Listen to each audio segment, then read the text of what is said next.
D-Mac, I want to lay the cards out on the table with KG. The time has come. Yeah. KG, you listening? Yeah, I am listening. Okay. I will try to help you later on, but I got you. And just for the record, I it's not necessarily a beef. All your points are valid on the Tigers. So that's just to begin with. I just think that you let your dislikes for this team cloud your judgment of what they could be.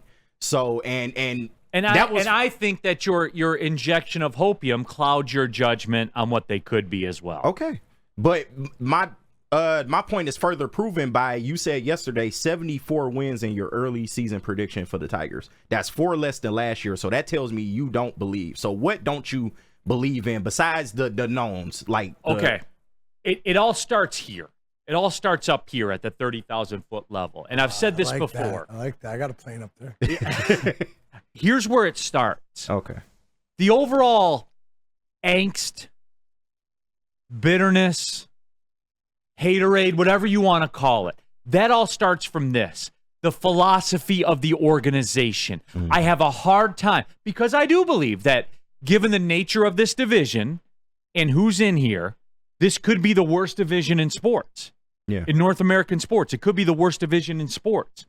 And given that, there's an artificial opportunity to make the playoffs, to win the division. Mm-hmm. And organizationally, they are not choosing to seize that opportunity. Now, there's layers to that as well. When I talked about the Twins and their ownership, when they came out and said, look, Valley Sports, a.k.a. Diamond Sports, went bankrupt. We lost a lot of money on that happening. Yeah. So we're just we're going to tone it down. Okay, so if you're serious about winning, if you're serious about being a championship organization, you use that as a foot in the door. You use that as an opportunity to say, my opponent's weak. Can I exploit that weakness? I get that. You see what I'm saying? So my problem is the philosophy of the organization. Now, why do you think they're not doing that this year? Do you think there's you don't think they have nothing down the pipeline? Because things aren't what they used to be here as far as ownership goes. Well, clearly. That's what I mean. Very clear. Okay. You work for him, That's D-Mac. been caught. I didn't work. Well, I sort of work for him now, but I never worked for him. Well, but he owned your team with the Red Wings.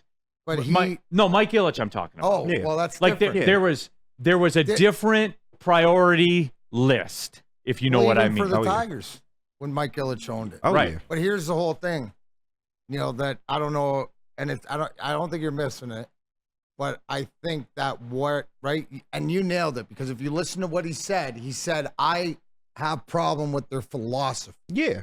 From the ownership position. No, it's not Scott Harris. No. That's not Colt Keith. And to that point, right, Kenny, where I would say in that you let that bleed into the production of your ball team, because the difference is and it's not about, do we not agree that Chris Ilitch, when it comes to the Tigers, is not going to make the big money move? Yeah. Right? We're under agreement. But we understood that before. Which I'm cool with. Really to a degree. About the third baseman and about not filling the void.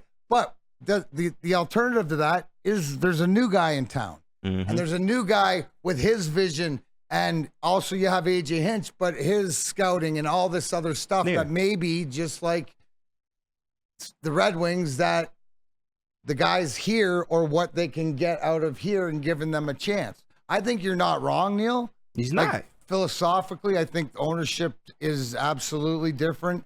The reason the Red Wings are older school is because Stevie's there and he's older, so it plays dividends. But I think with Scott Harris too, it's like you have a new guy in here so you can take the time, and he's saying whether he's not going to spend or not, but we might have the guys here or let it play out. And I think that so the ownership thing and stuff like that is also like the Javi Baez, isn't it? Where you're letting it seep into, the rest of the team until you've actually seen something. How long are you going to hold? Okay, the facts are what they are. We know what Chris Ilitch is. We know he's not as aggressive as Mike Ilitch used to be in regards to filling the roster and things. And I'm not even saying he's got to do that, KG. I want evidence. The last thing here was, it was almost like we were never in the conversation for a third baseman, even though we needed one, right? There was never that conversation, even though the thing that hurts the most as a fan, right, saying we could win the division with one move, get that third baseman and look at how much solidified, you are correct. I don't think that was ever a conversation, right? Because he wasn't going to spend the money. And that's your philosophical problem. But yet, what Scott Harris and this team has put together, don't we have to wait? Like, isn't it better? Because Kenny's biggest point is you got them 4 games under what they were last year, and last year they were dog shit. Yeah. Well, that's not. They were above 500 from May on. No, I understand. But so, yes, to your point, why won't they be above 500? Or why will they win less games this year? Because I think they're a better team today than they were at the end of the season, aren't they? See, Eduardo Rodriguez was their best pitcher last year. He's gone. Listen, and shout out to Flannel Sam for this. I'm going to go down last year's. Wait, what? Yeah, shout out to Flannel Sam. Yeah. On the morning show, he went down the 2023 opening day roster. So you had Matt Vierling, Zach McKinstry, Javi Baez at third, albeit. Riley Green, who was unproven at that point. Eric Haas, Spencer Torque, who was unproven at that point. Austin Meadows, aging Miguel Cabrera, the retirement tour Miguel, Jonathan Scope, and Nick Maytime. So you don't see a marginal difference in this year's opening day roster from last year's? But you gave me bats, right? Like you gave me the field players. I mean, we can go pitchers, but Eduardo Rodriguez, we know how that worked out. He'd be ghosted from the team. Well, he was still the best pitcher. You can say what you see, like you're getting caught up in feelings right now. I'm telling you production. But hold on. He was their best pitcher. But he wasn't there. Right. You got guys that are arguably a guy that's being touted like dark horse for the Cy Young starting, plus you got a guy coming off Tommy John, plus you got Who looks good, by the way. I'm taking this roster, even if they all freaking fall down this week, right? Going into the season, they're a lot better on the hill. Yes, marginal Eduardo difference. Rodriguez, but goddamn, he was MIA for what? And we months? still don't know why. But he was still their best pitcher. But it doesn't. He was. Right. But Scooble and he had a healthy. career year last year. Like it was an anomaly what he did and last Scooble year. is going to be that and hopefully more this Scooble year. will be him and more, I would think. Well, I hope that happens, man. I do. He's got the best stuff. By far and away, he's got the best stuff. So why do you feel they'll win less games than last year? Because, less games. Okay, would you take what was look, because I don't want to say, well, I don't want to have the people nuance me to death on this. Can I ask just a hypothetical? Yes, Javi you can. Baez isn't on this team. I would feel better about it. I would feel better about it. Does your opinion on, not your opinion on the organization and stuff, but say even put Cole Keith or put somebody with Javi in there at third base that you want. Like, does that change everything? And if it's one guy, if it's one guy, yeah, right? If it's we can overcome that. If it's Ryan Kreigler instead of Javi Baez in that spot, would it be more wins? Do you feel like they would? No, it wouldn't. Okay. Because I've seen Ryan Kreigler before. Even with the spring that he had, you don't feel like he would make an improvement? Well, I mean, he's not here. I understand that. Even with the spring he had, he's not here. Because Javi Baez is getting paid $90 million. Exactly. Okay, but still, when are we going to cross that bridge with him, though? You know what I'm saying? Like, won't. You just talked about Chris Illich. It's not going to happen. Ryan Kreidler could hit 500 with 6 home runs in spring, and he's not going to start over Javi Baez because what they're paying. Okay, so then that tells me all I need to know philosophically where the franchise is, man. Yeah, but you can't say Ryan that's a franchise, not the team playing. And philosophy is one thing. The team performing is something different. Yeah, they're two different. You can have a different philosophy, and the team can also go in a different direction and win. Right, but they also have a black hole that's penciled in there every single day of the year. Agreed. And you don't think that the first guy that knows that's the general manager when he writes the lineup every day? They're gonna, this team, if what they're building and what we're hearing as far as the leadership in this team, especially with the young guys, will come together in spite of it. Yes. Or do their best or whatever, and try not until it affects. Maybe if it's a glaring effect to the rest of the team would only be something done. Yeah. But no, you're eating that contract regardless. And you're going to have to figure it out. I'm sorry. I believe in AJ Hinch so much that he's not going to let a year 3 of Javi doing Javi Baez type shit. He's not going to let that. But it's out of his control, though. He proved last year he'll sit him on the bench. Yeah. He tried which he did. Remember when he pulled that shit in Toronto where he just like yes. took off running? Yes. And he benched him? Because I remember You that don't think he'll bench him again longer this time? Well, I was just told he wouldn't. Like, that's what I'm saying. Like, either or. Like, if we're gonna make it not an issue, then make it not an issue. And you say, you know what? Yeah, you're here and everything like that. I don't care. I don't care. Like, if Ryan Kreidler's better, then he gets the spot. He was pissed off, by the way, that he didn't make the opening day roster. Good. Wouldn't you be? You've done everything. Yeah, seriously. And then you got this guy up here, just swinging at whatever. But agree. Here's the point of it all. Here's the point of it all. It seems like it's just a Javi thing that's sticking. Because it is. Because it's going to be a problem. It is a problem. It continues to be a problem. You don't think this problem can get rectified? Even it hasn't yet. I get that. It hasn't yet. So what evidence do I have to say that it will? And KG, can we agree though? Can we find common ground on this? Yeah.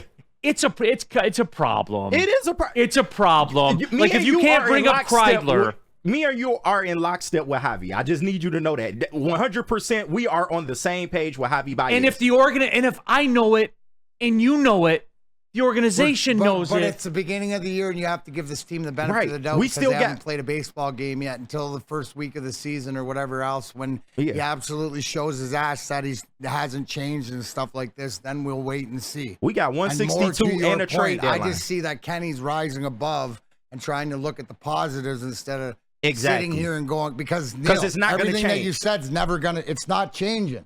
It's all. That's we can always go back to it. Right.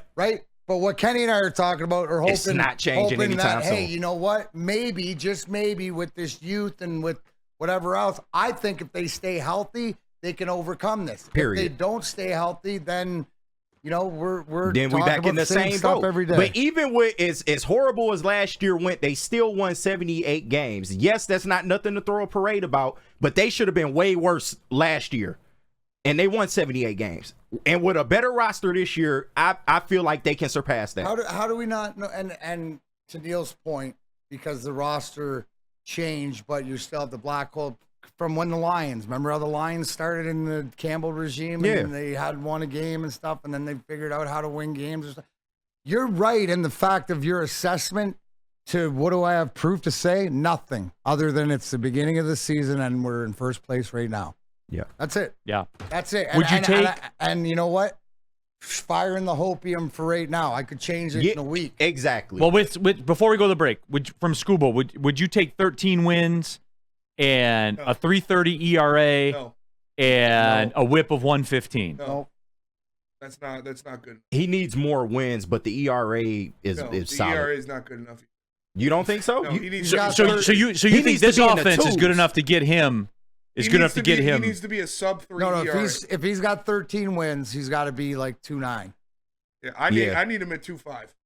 Okay, but that right, and that would be consistent. You're setting yourself up for disappointment. The last 2 months of the year, he was at 2.4. He can't control how the guys hit for him, but he can sure control that ball. Yeah, and as he stretches out, I think that's what I'm. But see, that's what I'm reading from the line of today's game. Because the total 7.5, but the White Sox are plus 140. Yeah, like this reeks of a 1-1 game into the 6th inning. Yeah, they could. You know what I'm saying? Yeah, and like you're gonna see that. Yeah, I think with Scooble this year, you're gonna see that where he pitches his ass off and has nothing to show for it. Yeah, that's fine. Like I said, but 3-3, no, he needs to be low. So I mean. But that's what Rodriguez was last year. Yeah, I understand, but this is what we've been saying. Like, pitching-wise, I don't think there's an issue. If they stay healthy, we're going to be good pitching-wise. It's all about the bats and their improvement. And I just don't have faith, too, that 5-man rotation will be in place at the end of the year. Look, that happens with every team. And yes, and that's fair. But we do have options in the minors as well. Matt Manning got sent down. He had a really good spring. He can be an option coming up in case one of our starters gets hurt. Hopefully it won't be more than one starter, but I struggle with we're going to be a playoff team and win a division, because we're going to bring a guy up from the minors. I just said though that happens with every team that 5-man rotation. Right, but you can't tell like to win a division This and is go the to the weakest playoff. division So in Matt baseball. Manning's It's the not like we gotta answer. beat the Who's in the fucking minors Yankees. right now, We gotta Spenny? beat the Twins. They're not the Yankees. I understand that, Spenny, but you're telling me that when we go down to and bring our guy from the minors, the show will keep rolling. Yes, Matt Manning is Spenny a good pitcher. didn't be here. Matt Manning is a good pitcher. Then he'd be Because here. he got injured. That's why he's not here. Right. That's why he didn't make this roster. I know, and here we go too. Like all the guys that we're talking about, they've been injured. You can't count on it, man. You can't. It's a new year, man. You're acting like we have to beat the Athletic or the Orioles for this series. Like we have to We have to overcome a lineup that was one of the lower third in baseball in scoring White runs. Sox and the Royals and the Guardians. Like these aren't good teams. Spenny, no, It's you not a don't. You crazy have thing to to beat say. teams in the AL East now because you play them. You don't play this division 19 And times so a do the team. other teams. Right, The other teams absolutely. play them. And So they're not you any got better to than win you at are. some point. You got They're not to beat any these better than teams, you man. are. We're not. We don't have to beat out the Yankees for this division. No, but you have to beat out them the Twins, occasionally. and so do the You- other teams in this right. division. They're not that much better than we are. But they were better than them last year than we Yeah, were. and we got better this year. Did we? Yes, we did. Thank you. Okay. Casey Did we? just broke it The- down. You don't the have pitcher Nick that won Maton. 13 You don't games have is Zach gone, McKinstry. Spenny. You don't have those bums in your starting lineup anymore. You got guys that actually hit the baseball. You have professional baseball players. Maeda hasn't won double-digit games since And before he's not the guy COVID. hitting the baseball that I'm talking about. I'm talking about guys No. like Mark Canha, Gio Urshela that get on No, base but you guys and are hit telling me all of a sudden they baseballs. got the 90s Braves rotation here because guys are in the minors that could win the Cy Young. not that's saying that's that, where no. it is. All right, we got to go to the Miners break. can win the Cy Young. Gotta go to the break. We're saying Matt Manning could supplement somebody if they get injured. I don't expect Matt Manning to come up and be Kurt Schilling. I don't expect Matt Manning to come up and be Randy Johnson, but he could supplement somebody if they get injured and pitch well. Yes. And I don't buy that, man. I don't buy that.